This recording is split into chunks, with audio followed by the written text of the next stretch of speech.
You are listening to How to Get Over Your Ex, episode number 333, The 4 Stages of Heartbreak.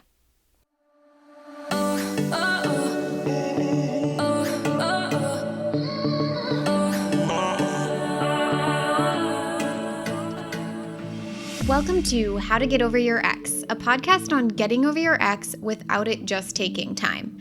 I'm your host, breakup coach Dorothy. Let's turn your pain into power and your heartbreak into happy.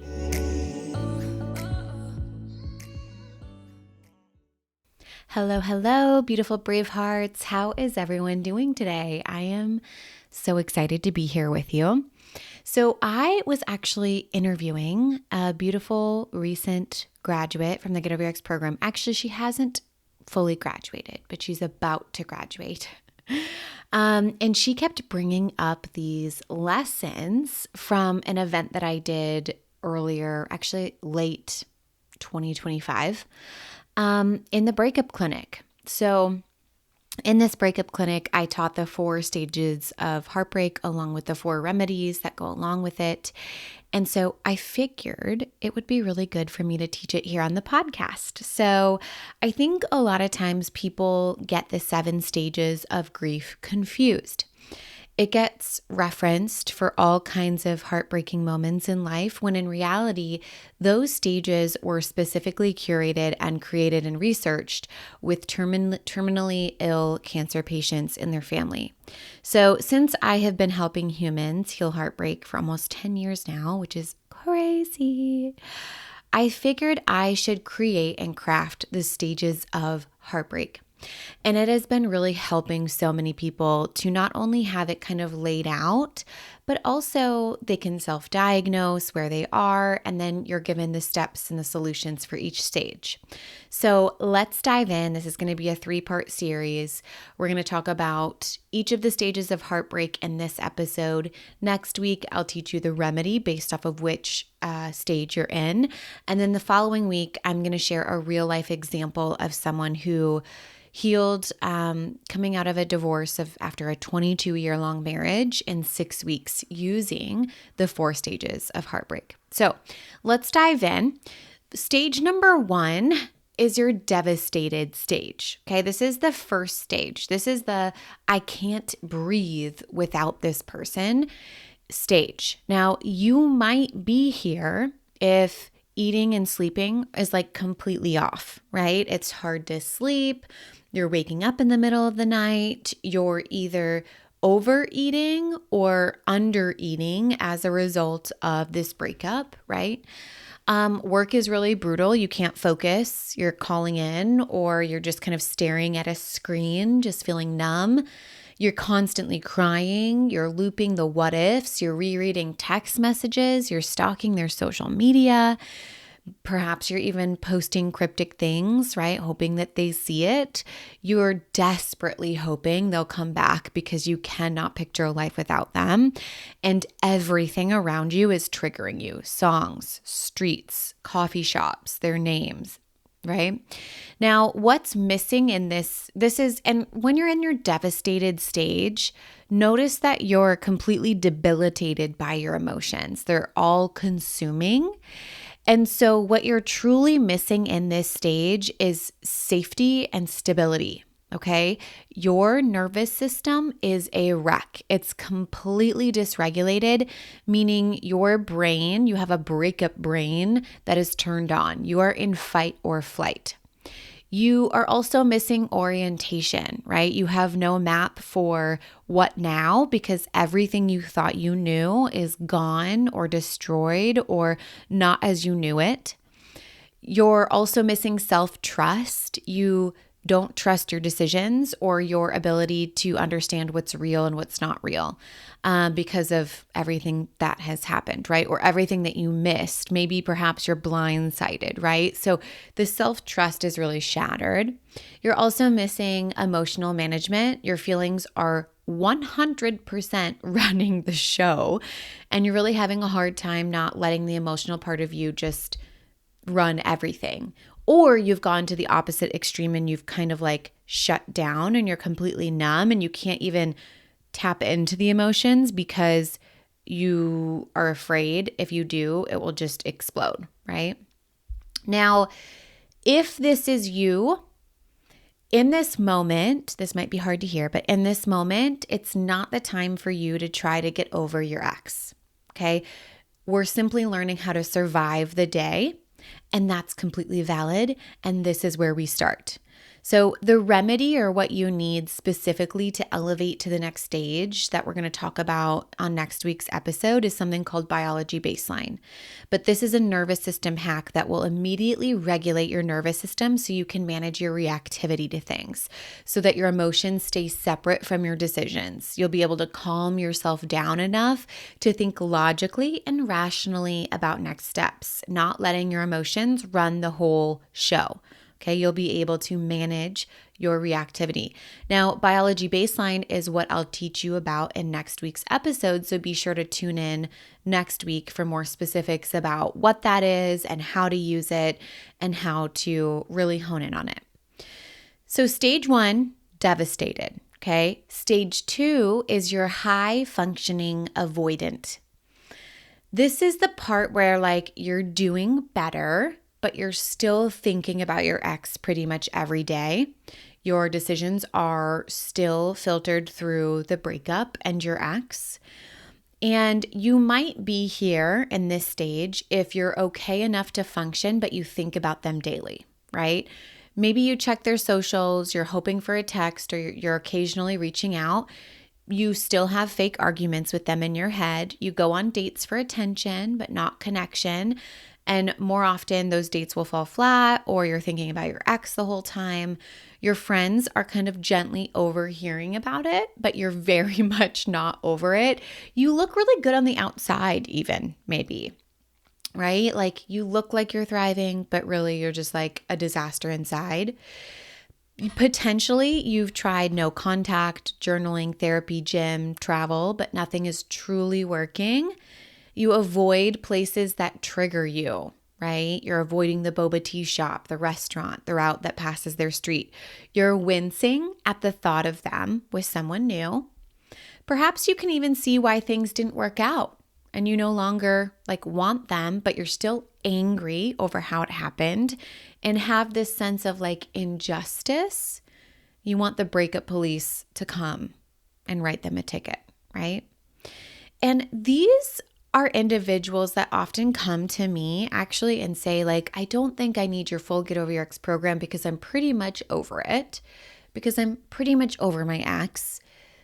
And I honestly believe that these are the individuals that are still in high functioning avoidant. They still are not living their bigger and better life. Because every single time I ask them, what part of you is avoiding true freedom from your ex? And the answer to that question always reveals that they truly aren't free from their ex. They're still managing triggers. They're still micromanaging their life to make sure that they don't run into their ex, or they don't have to have a conversation with their ex, or they don't bump into them. And it's still not truly free from their ex. And what I find missing is true detachment, no longer wanting your ex, no longer feeling actually attached to that person to create a life that's bigger and better. They need freedom from a mental loop, right? They need a self-concept upgrade of what am I rebuilding after this person? And a solid pattern break, because ultimately I still notice these individuals are still organizing their life around their ex and trying to manipulate the world around them to avoid triggers instead of being completely neutral to those triggers. Okay? If this is you, if you're kind of performing I'm over my ex, but you're not actually free, you're managing the behavior, but not the actual longing of your ex, that is a real problem, okay? And this is what's keeping you in stage 2, the high functioning avoidant. There's a part of the healing that you are avoiding. And the remedy for this stage, the thing that will elevate you into the next healing stage, is truly learning how to reduce desire and longing for your ex, as well as reducing attachment to them. And there is a very specific way to do that. And this, my friends, is the root cause of all of your breakup symptoms. If you didn't have desire or longing or attachment to this person creating the life that you wanted, then you don't want contact. You're not worried about going contact, not wanting contact. You just genuinely don't want the contact. There's so many people who are over their ex and able to have contact because they don't care. They're neutral. They're indifferent. When you run into them at a party, it's not a big deal because you have no desire to be with them and no attachment to them creating the life that you deeply want.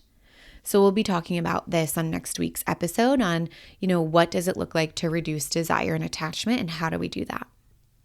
Now, stage 3, recap, stage 1, devastated, consumed by your emotions. Stage 2, the high functioning avoidant, where you look like you're over your ex. From the outside, you look like you're over your ex, but you still deeply want desire. You still have a deep desire and attachment to that person. Stage 3 is I'm free from my ex. Now, the difference between this and the high functioning avoidance stage is if you were going to a party and you knew your ex would be there, a high functioning avoidant would say, should I go or should I not go? And ruminate about it. Meanwhile, someone who's in the I'm free from my ex stage wouldn't be worried about it at all and potentially would see him at the party and not have an emotional reaction. There would be no charge. Her nervous system would stay calm and carry on because she has zero desire for him and zero attachment to him, creating her future. What? That's the difference between these two stages. So you might be in this stage if you are rarely thinking about your ex, but dating still feels kind of like, meh.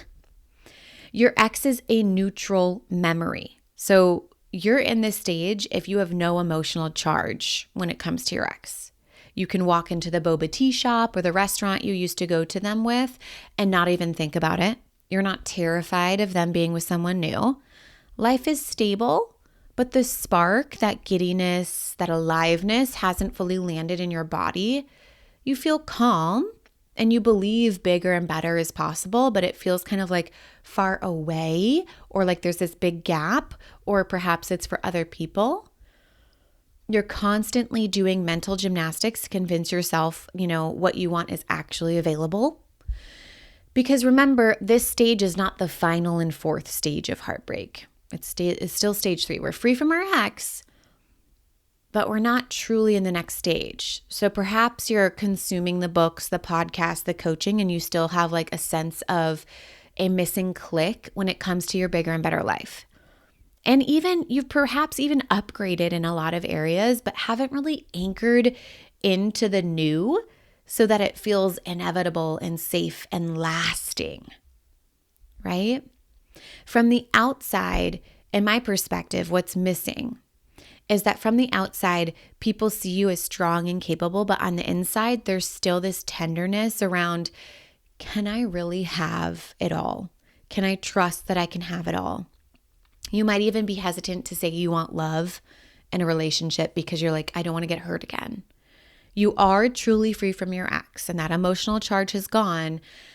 It's gone away. However, your confidence for sure took a hit in that breakup and you're secretly kind of thinking, I'm not as good as I thought I was. That hit, right? You're afraid maybe that you're going to get hurt again. You don't know if you can tolerate the disappointment. So you kind of stay medium. You stay lukewarm. You stay in a calm, but you don't allow yourself to truly go after your deepest desires, kind of as like a protective mechanism. So if this is you're free from your ex, but you're not lit up by your life. You're stable, but not on fire. And that's what we're here to change, okay? So the remedy for this is truly learning how to become more interesting than your past. Stepping into that main character energy. The movie is about you, and how do we write a script that matters? How do we become so obsessed with your own life that you go for the things that are bigger and better because you want to? You discover what it is and you feel delicious in who you are, which we're going to talk about on next week's episode. So that's stage 3, is free from your ex. Stage 4 is your bigger and better life era. Okay, this is the I built the life I thought I needed for my ex, or I needed my ex for. And so therefore, you are not terrified of losing it all. Okay, so you're in this stage if your ex is emotionally neutral, you feel safe in expansion. Success doesn't feel fragile, meaning you can go out and create this bigger, better life. Not only are you going out and creating it, but you create it and you have it and you're not terrified of losing it. You have tangible upgrades in your life, right? Engagement, marriage, career pivots, net worth jumps, health wins. You've got internal upgrades. You're no longer in that black or white thinking. You're no longer people pleasing. You are lit the fuck up by your life. You are giddy, grounded, and deeply yourself. You've built the life, right? The family, the career, the home that you thought required your ex. And you're not just over someone, but you're actually grateful it ended. You are literally living in something better than what you had with your ex. And if this is you, you are living proof that your breakup can truly be a catalyst to everything you've ever deeply desired. And wherever you look in your life, it feels like you won the lottery and people notice it. To me, I call this the Taylor Swift effect. We can all see that she's living in her bigger and better life. It all started from heartbreak. We can all see how her past relationships weren't for her. She moved through all 4 of these stages, and this is what we're building toward. So this week, I really want you to take a moment and self-diagnose yourself. You can do it right now. What stage am I in? Am I in the devastated stage where my emotions are all consuming and completely debilitating? Or am I one stage beyond that and in the high functioning avoidance stage, stage 2, where I'm definitely not free from my ex, but I'm also not completely debilitated by my emotions anymore? Am I in stage 3, where my ex is neutral, indifferent? I don't have a lot of feelings towards that anymore. However, I'm definitely terrified of my future and I'm not going after the bigger and better things. And if I were to get it, I'd actually be terrified of it leaving. Or am I in my bigger and better life, stage 4, where I'm truly grateful for everything that's happened and that my life feels like I've won the lottery in every single area of my life?